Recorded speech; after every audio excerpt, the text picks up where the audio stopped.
When I was 25, I became the target of my pastor, who was significantly older.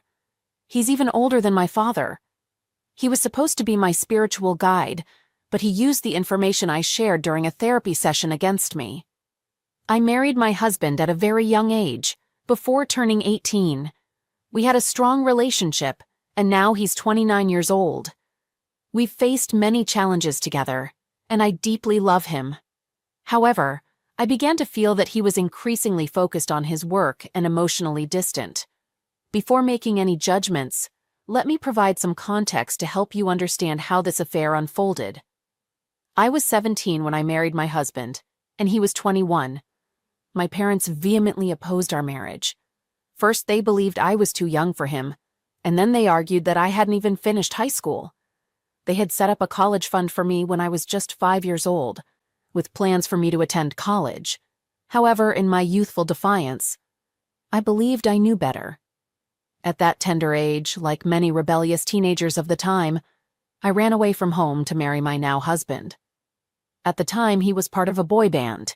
He convinced me that he had a promising future, that he was on the path to becoming a rock star, and that he was at the early stages of superstardom.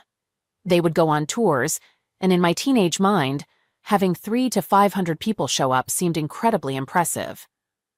2 months after I left home, I discovered I was pregnant. I had just turned 18 and was about to become a mother while on the road with a group of aspiring rock stars. The glamorous rock star dream quickly faded, and we had to mature rapidly. I realized that my husband's band wasn't as talented as I had thought. In fact, they were quite terrible. They barely made enough money from concerts because they had to split their earnings with other bands on tour with them. They couldn't draw large crowds on their own.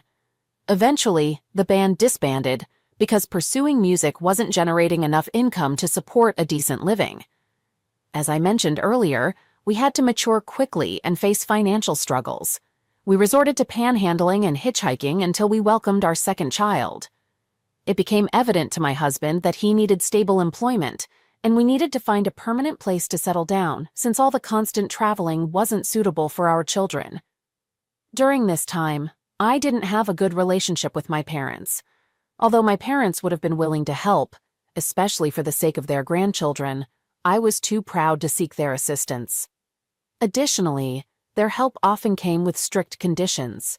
My parents are devout Pentecostals who practice speaking in tongues and hold conservative beliefs, including viewing premarital sex as a grave sin. This perspective is shared by many Christians. I grew up in a household where we attended church daily, prayed regularly, and had scriptures read to us by our parents. Living under their strict and controlling rules made me envious of children with more lenient parents. When I met my now husband, I saw an opportunity to break free from my rigid upbringing. So, while the option to seek help from my parents was available, I didn't want to return to them as a failure.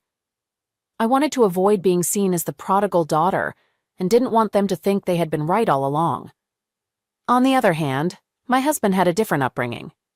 He grew up in a halfway home and had no knowledge of his biological parents. From a young age, he displayed great passion and dedication to whatever he pursued. In his early teens, he gathered some neighborhood kids to form a band, partly to keep out of trouble. I admired his dedication, and at the time, they seemed cool and garnered attention from girls, which made me feel special. However, they didn't possess the talent to make it to the big leagues. When it became evident that touring wasn't generating enough income, we made the decision to settle down in one city. My husband frequently moved between temporary jobs while I took care of our children. Fortunately, he had completed high school, allowing him to secure minimum wage jobs easily. In contrast, I had not finished high school. In reality, I was in the final stretch of my high school education when I decided to run away with my husband.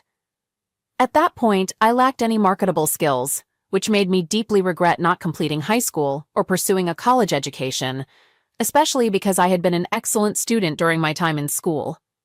It seems that my rebellious nature took over. I felt like I was missing out on something, craving adventure, and desiring to explore the world. Ultimately, my parents' advice proved to be accurate. My 2 younger siblings had returned home and were thriving. I stayed in touch with my younger siblings. During this period, I had 3 children, making life incredibly challenging. We could hardly afford a place to live, so we constantly moved from one motel to another, and sometimes we even resorted to sleeping under bridges when we ran out of money. Our surroundings were filled with numerous homeless individuals, people struggling with mental health issues, and pills users. Unfortunately, my husband also got involved in pills use, and our relationship was marred by constant fights and arguments about money. I desperately wanted him to step up and earn more money. I urged him to find a job so that we could live in an apartment and escape the misery we were enduring. I couldn't bear to see my children go hungry or lack basic necessities. We became so destitute that I even contemplated engaging in sex work, but my husband strongly opposed it. Nonetheless, the sight of my children suffering due to hunger and homelessness led me to secretly turn to sex work behind my husband's back. I only stopped after I experienced a horrifying incident in which a customer not only refused to pay, but also brandished an arm, brutally attacked me, and left me severely injured and robbed. The trauma from this ordeal continues to haunt me to this day. Strangers found me in a pool of blood and rushed me to the hospital. I was too afraid to share the full truth with my boyfriend at the time. I simply told him I had been robbed. After being discharged from the hospital, we had no choice but to rely on shelters and food pantries throughout the town, which provided some relief. We reached a point of desperation and decided to seek assistance from a Pentecostal church. Having grown up in a Pentecostal church myself, I knew exactly how to gain their trust and sympathy by saying and doing the right things. We were offered a deal by the church. In exchange for their support, we would attend church activities, help with cleaning, and serve as ushers during services. It wasn't a mandatory condition. We understood it as an opportunity to rebuild our lives and draw closer to our Lord and Savior, Jesus Christ. With the church's assistance, my husband pursued a 2-year programming degree. After graduating, he secured a job at a startup company, and our financial situation improved. We became self-sufficient, no longer reliant on the church's support, and could finally afford to rent an apartment. This marked the first time I had a stable place to call home, free from the constant need to move every week. It was a significant improvement for both me and my children. Our lives seemed to be on an upward trajectory, but it came at the cost of my husband dedicating long hours to work. There were times when he spent up to 15 hours at the office and then brought his work home. I was 23 years old at the time and a mother of 3. My daily routine revolved around attending church, organizing church programs and services, and babysitting for fellow church members. This was far from the life I had envisioned for myself. I had once imagined marrying a rock star, traveling the world, having children in my 30s, and settling down. My husband, who used to be the long-haired, rebellious, pot-smoking bad boy, had transformed into a clean-cut computer nerd. Our affection for each other waned as he devoted most of his time to his job. Our conversations revolved around his work and ongoing projects, as well as his plans to increase his income. I was genuinely happy for his success. Seeing that he had found something he excelled at, was appreciated by his employer, and rapidly climbed the salary ladder, reaching a 6-figure income. Our life story was one of rising from the bottom to the top, and I finally had the opportunity to prove my parents wrong. I took pride in my husband's achievements, but deep down, I still felt unfulfilled. Approximately 5 years later, I became more actively involved in the church, hosting services, and occasionally teaching Bible studies.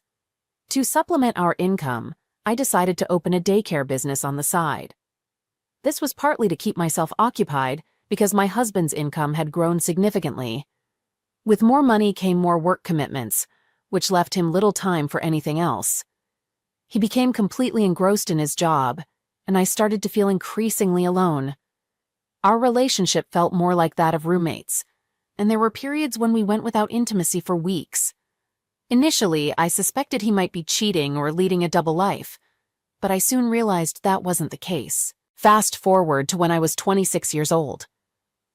My husband's income had improved, and our family was more financially stable than ever. However, I still carried the heavy burden of the traumatic assault and the weight of postnatal depression. which left me feeling constantly depressed, unhappy, and isolated. To cope, I focused my attention on my children, but my mental health started to deteriorate, leading to weight gain. We decided to move to a better neighborhood in a different part of town and joined a new church. While I became actively engaged in church activities, my husband was less involved, attending services only every other Sunday. We both recognized that our marriage was struggling and decided to take proactive steps to improve it. Knowing that our church offered marriage counseling, I suggested that we attend sessions together. Although my husband initially believed our marriage was fine, he agreed to it because he saw how much it meant to me. Our senior pastor, who was known for his wisdom and deep knowledge of Scripture, conducted the counseling sessions. He was quite busy, and many sought his guidance. During our first session on a Monday evening, he focused on understanding our relationship dynamics. His ability to make us feel at ease and open up was remarkable, and within our 45-minute session, he helped break down our defenses. In that first session, he recommended that we dedicate more time to discussing our relationship and enjoying quality time together without the distractions of work or our children. He also provided practical communication techniques to help us improve our relationship. He also suggested that taking vacations would be a great idea, something I had previously recommended to my husband, but he had always been putting it off. Our next counseling session was set for 2 weeks later. When we returned home, we put into practice much of what he had taught us, and we were able to significantly enhance our communication in a short period. However, there was still room for improvement. 2 weeks later, my husband was in the midst of a product launch, making it impossible for him to attend the counseling session. I called in advance to inform them, and the pastor's personal assistant contacted me later, stating that the pastor would like to see me for an individual counseling session, and that I should come even without my husband. I remember arriving at his office 20 minutes early, and he was counseling another couple. I waited in the lobby until it was my turn. When I entered his office, I apologized for my husband's absence, but he reassured me and asked me to take a seat on the couch. Our conversation began with discussions about my relationship with my husband and the improvements we had made so far. It then shifted toward personal hobbies and what I enjoyed doing for fun, among other topics. He offered some flattering compliments, but nothing inappropriate, which I appreciated. He began sharing his own life experiences and accomplishments, making it feel like a casual chat between friends. Only a few minutes of our conversation in the beginning were about my relationship. The rest involved getting to know each other, sharing personal stories, and sharing some laughs. I wasn't particularly attracted to him, but I felt comfortable in his presence. I felt like I could speak openly without fear of judgment, ask any question, and receive thoughtful responses. For the first time since my traumatic assault, I revealed the true details to him, sharing my experiences that I had never disclosed to anyone, not even my husband. It was refreshing to feel like I was conversing with a mature adult. Our counseling session went beyond the scheduled time, and another couple was waiting for their turn in the adjacent area. His secretary knocked on the door to inform him that the next couple was ready. Instead of scheduling another session with my husband, we arranged for another individual counseling session. I didn't question why this change occurred. When he suggested individual counseling instead of the original plan of couples counseling aimed at strengthening our relationship and improving our communication, I had a feeling that something wasn't right. It seemed like things were veering off course, but I trusted his expertise and experience, assuming he knew what was best. I enjoyed his company and found him fascinating.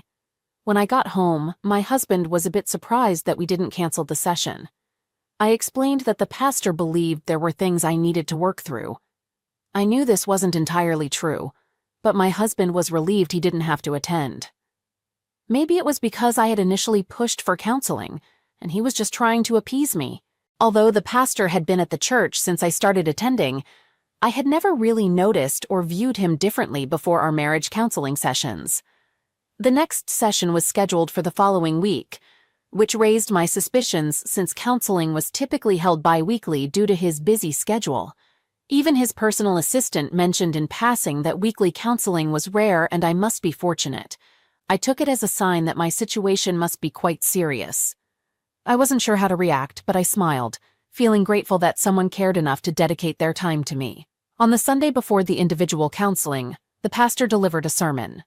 I can't recall the topic of the sermon, but I do remember my feelings at that moment. I felt a sense of pride and admiration for him, even though it might sound absurd. It was akin to knowing a celebrity, and seeing him at the pulpit that day gave me a newfound appreciation for him. He doesn't strike me as particularly good-looking or impressive.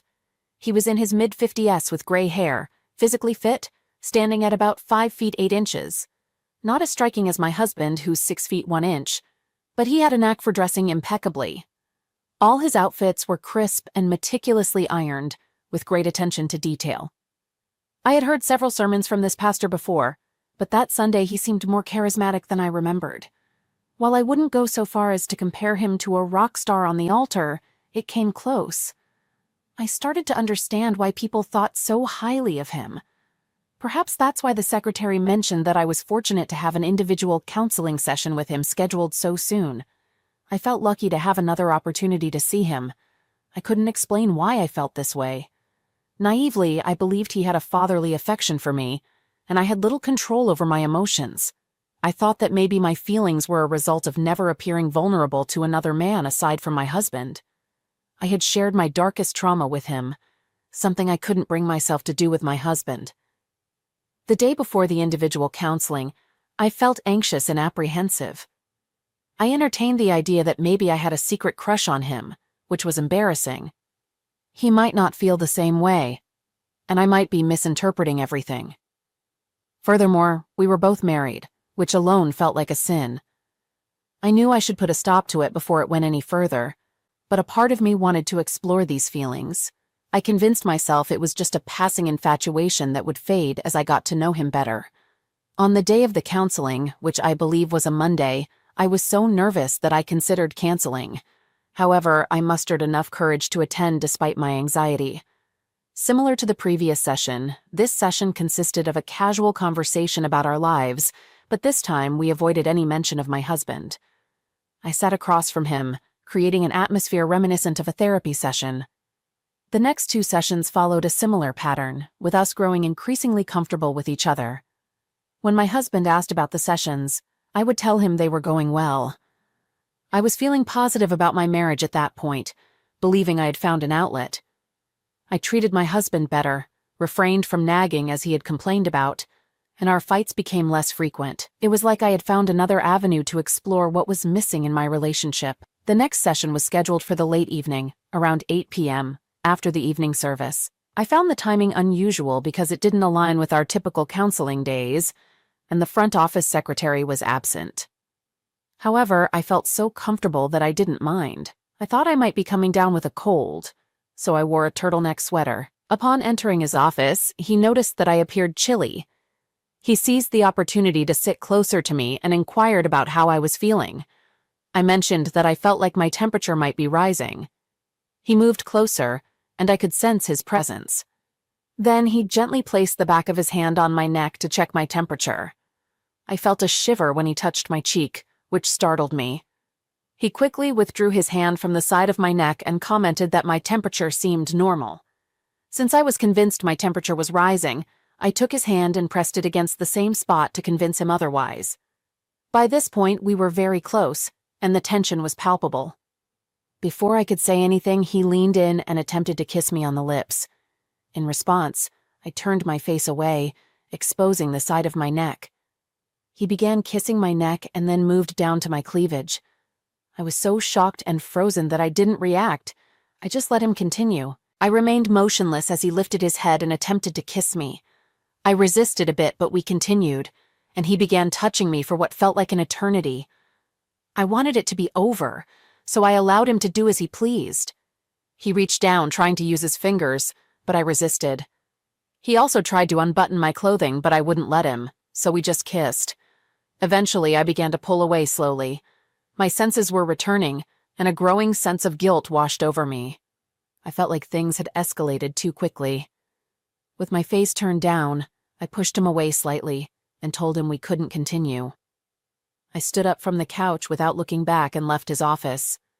I went home that day burdened with guilt over what had occurred. I believed I had committed a grave sin, and I even blamed myself, thinking that I had tempted him and led a man of God to sin. I was so depressed that I avoided going to church for 2 weeks. My husband noticed my state, but I didn't tell him the truth. I was afraid of the consequences and didn't know how he would react, so I kept it hidden. After 2 weeks, I began to feel better. The depression lifted, and the guilt began to subside. I started getting back to my normal routine and felt less ashamed of the incident. Then, one day, I received a call from an unfamiliar number, and it turned out to be my pastor's private phone number. It had been 3 weeks since he had tried to force himself on me. I was surprised that it was him, although maybe I shouldn't have been. He apologized for what had happened, acknowledging it as a sin and emphasizing that he was not above it. He mentioned that it had happened in the heat of the moment, but that didn't excuse it. He urged me not to stop attending church because of the incident. During his apology, I felt naive, or perhaps overwhelmed and uncomfortable. I kept saying, "No, it's okay," as if I were apologizing as well. In that awkward conversation, I felt compelled to agree with him and say yes to everything he was saying. Even though internally, I didn't feel in alignment with him. It seemed like the easiest way to make him go away. During the phone call, as he attempted to persuade me to return to the church, he mentioned the option of canceling the individual counseling session to alleviate any concerns I might have. Strangely, I responded with, No, it's okay." I felt like I was on autopilot, simply agreeing with whatever he said. Once the call ended, I almost threw the phone on the floor in disbelief. I couldn't believe I had agreed to go back to the church, let alone another counseling session. In hindsight, the best course of action would have been to avoid returning and block his number. However, I'm the type of person who always keeps their promises, and I still held a great deal of respect and admiration for him. I was afraid of offending or disappointing him. Despite knowing that I might be putting myself in a situation ripe for temptation, I went along with it anyway. On Sunday, I took a seat at the back of the church. It was a moderately large church, with around 1,500 to 1,600 members, and I hoped I could blend into the crowd, hoping no one would notice me. But that wasn't the case. After the service, just as I was about to leave, an usher approached me and informed me that the pastor wanted to see me. I made my way to the pastor's office. There were other church members there as well, waiting for their turn to speak with him, so I patiently waited for my opportunity. When it was finally my turn, he greeted me with his charming manner, appearing genuinely pleased to see me. A few minutes into our conversation, I began to feel at ease. It was as if all had been forgiven and forgotten, almost as if the sexual encounter had never happened. We arranged for another meeting, and he didn't pretend it was merely a counseling session. It felt odd, almost like a date of sorts. Considering how busy and authoritative he appeared, with people gathered outside his office waiting to speak with him, I felt privileged that he had made time in his day to see me. The counseling session took place in the evening once again, like a recurring nightmare that I had willingly entered into. Just like before, the secretary was absent. As soon as I entered, he greeted me with a hug, ensuring that our cheeks brushed against each other. He attempted to kiss me on the lips, and I allowed it. Things escalated from kissing to him gradually removing my clothes. One thing led to another, and I found myself on his couch, wearing only my underwear. He persuaded me to remove them as well, and we engaged in sexual activity on his office sofa. Following that, he made me promise to see him again. I left his office that day overwhelmed by guilt, feeling dirty, as if I had returned to the days when I engaged in secret activities behind my husband's back. I was in an internal struggle. On one hand, I could have said no and exposed him, but on the other, I felt like a robot controlled by a puppeteer, with my pastor as the puppeteer. We continued to meet in his church office and sometimes at a hotel to avoid arousing suspicion. He orchestrated all the moves and arrangements, relishing being in control. I simply went along with it. Oddly enough, I felt like my relationship with my husband was improving because I wasn't demanding much from him. He noticed the change and was pleased, though he didn't know the real reason behind it. I couldn't help but feel guilty. I struggled to reconcile my conscience,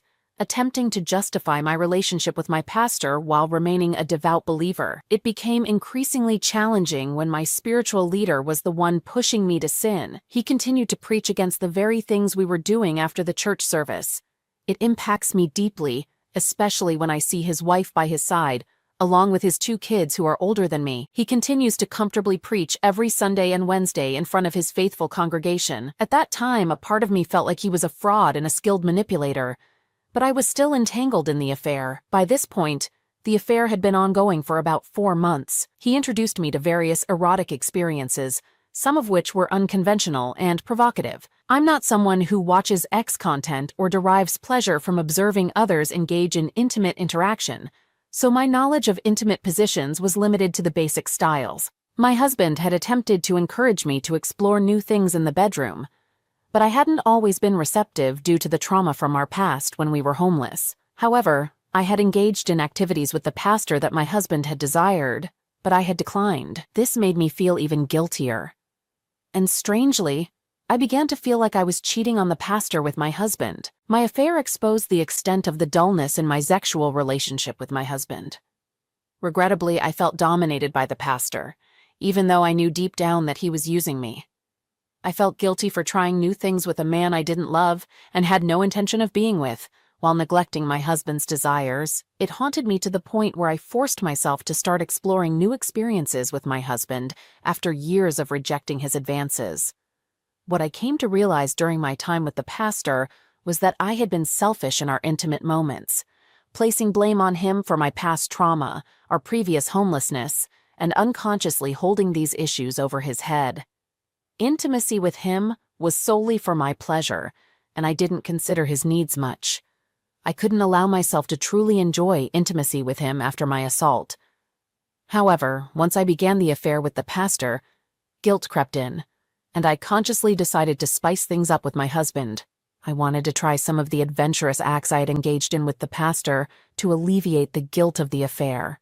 One evening, when my husband returned from work, I surprised him by preparing a bath for both of us, something I had never done before. I initiated intimate moments and tried new things in the bath. It felt like a fresh experience for us, and my husband was pleasantly surprised. He asked why I suddenly became so adventurous, and I explained that I was simply exploring new things. He made a joking comment, suggesting that maybe I learned it in therapy. I reacted defensively and we got into an argument. He apologized, but he clearly took note of my strong reaction. His comment alarmed me, and I began to realize the risks involved in the affair with my pastor. I started contemplating the consequences if my husband were to discover the truth. I became paranoid, even suspecting that he might be testing me, pretending not to know something. The following morning, as my husband left for work, I was still shaken by his comment from the previous night. I suspected he might be onto something, and I panicked, setting off a chain of events that would turn my life upside down. I texted the pastor, expressing my fear that my husband was suspicious of us. In my messages, I shared detailed information, which was a mistake that would later come back to haunt me. The pastor called me and insisted on an immediate in-person meeting because he didn't want to discuss such matters over text or phone calls. We met at a restaurant outside of town. The pastor typically disguised himself, and for some reason I felt nervous about the meeting. I had a desire to end the affair, but I feared his reaction because he had become increasingly controlling. To be cautious, I downloaded an app to record our conversation. He arrived early and was sipping coffee when I got there. My recording was on, and the first thing he asked was how my husband had found out. I told him that I wasn't sure if my husband truly knew or if he was playing mind games. I informed him that we needed to stop seeing each other because I was anxious about getting caught. He replied, "Is that all?" I affirmed, and he advised me not to rush to judgment or panic. He suggested that I refrain from texting or calling with my phone and offered to buy me a burner phone for our communication. I expressed my frustration, feeling that he wasn't truly understanding my concerns. I explained my desire to end our relationship because I feared my husband might discover it. I questioned why he didn't share my level of concern, considering that he had more to lose than I did. He claimed to understand, but said he loved me deeply, which struck me as irrational. I didn't love him. I viewed him as a mistake and a predator who took advantage of my emotions and vulnerabilities. He had been an escape from my ordinary life and a seemingly all-knowing adult. I was alarmed, realizing that we had reached different conclusions after our meeting. He wanted to proceed cautiously to prevent discovery, while I had already decided to end it. The following day, a FedEx driver delivered a package requiring a signature, which turned out to be the burner phone sent by my pastor. I found it absurd and risky, feeling that he was using it as another means of control.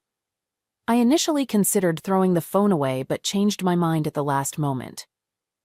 Our usual meeting day arrived, but I didn't show up. He called me and I answered. He inquired about my absence and why I hadn't used the burner phone. I firmly stated that I no longer wanted to continue our relationship. He began pressuring me, insisting that we needed to discuss this in person. I conveyed to him that his neediness was unattractive, and we were taking too many risks, which was a compelling reason to end our relationship. Following that phone call, I didn't hear from him for a considerable time. I dedicated myself to improving my relationship with my husband, and for a while it went well. We stopped quarreling, and I deliberately worked on how I treated him. In the bedroom, I encouraged him to take control without seeking permission, which took some adjustment for him. He even reduced his work hours to spend more time with me and the kids. This positive phase continued, but it didn't feel entirely natural to him. After a few months had passed since I last saw the pastor and stopped attending that church, about 2 to 3 months, I began searching for a new church for myself and the children. Our previous church members inquired about our absence, and I informed them that we were planning to relocate. Even my husband found my abrupt cessation of church attendance and therapy unusual. We found a new church and began attending regularly. Things seemed to stabilize, and my children were content with the new church. My husband, who wasn't a frequent churchgoer, only joined us once in a while as he preferred watching football on Sundays. Our intimacy returned to its previous state, and I reverted to my old self, gaining some weight, sinking into depression, and feeling the pangs of loneliness creeping in. I made the decision to seek help from a licensed therapist this time around, and I found a female therapist. Initially, I tried to make it a couples therapy by inviting my husband to join, but he declined. I attended only 4 sessions before deciding it wasn't effective for me. One Sunday, I made the mistake of returning to my former church. To be honest, I'm not entirely sure why I went back. Perhaps I wanted to reconnect with my fellow church members, or maybe even see the pastor again. It's possible I longed for the life I had just a few months earlier, because I was beginning to feel miserable. After the church service, some members who recognized me after my long absence gathered around to chat and catch up. The pastor, too, noticed me amid the commotion. At first, he was curious about my presence and asked if I could come to his office for a conversation, which I did. Although many people were waiting to meet him, I was brought to his office ahead of others. He inquired about how I was doing without pressing me on why I had left or why I had returned. He assumed I had come to see him and acted genuinely concerned about my well-being. He asked if I wanted to meet with him again, and though I didn't say much, he scheduled another meeting, and I agreed. That's how we resumed our meetings, although less frequently this time, only once a week. We chose different meeting spots, opting for hotels and sometimes parking lots rather than the church office. I made a point of avoiding his church and remained committed to my new home church. About 2 months into our renewed affair, he unexpectedly canceled one day, explaining that things weren't going well for him and promising to talk later. He sounded unusual, but I didn't think much of it. The following day, my husband returned from work, holding a local newspaper with a headline story about the pastor. Apparently, multiple women from his church had come forward to reveal their ongoing affairs with him to the newspaper. The article also mentioned the possibility of several other women who hadn't yet stepped forward. Discovering that I was just one among many women was a devastating blow to my self-esteem. He had been involved with several other women, not just me. One of the women claimed their affair had been going on for years, while another stated it was more recent. They also mentioned filing a lawsuit against him, all during the height of the #MeToo movement. My husband confronted me about the situation, expressing his suspicion that I might be involved with the pastor as well, given the therapy sessions and the similarity of my story to those of the other women who were coming forward. It didn't take him much time to make the connection, and he wanted me to confess, but I initially denied it. I believed he wouldn't be able to prove it, but I was mistaken. Somehow he managed to recover all the text messages I had deleted from my phone, though I couldn't fathom how. The evidence was undeniable. I eventually admitted to the affair, but attempted to make him believe that he had forced himself on me. However, it was challenging to convince him otherwise, given the frequency of our calls and the recovered deleted messages. Furthermore, He argued that I should have informed him about it, and regardless, I was guilty of cheating. I made my first attempt to explain the assault I had endured while we were homeless, and the actual truth of what occurred, but he refused to believe me. It felt like he didn't care about me, and I knew that his departure would be devastating for me and my children. I begged for forgiveness, but he stunned me by stating that our relationship had been over for a while. He accurately linked the duration of the affair to our deteriorating relationship. I felt ashamed and devastated by the impact on my husband and the destruction of my family. He left home that day and was absent for 2 days. The next day, he informed me that we were separating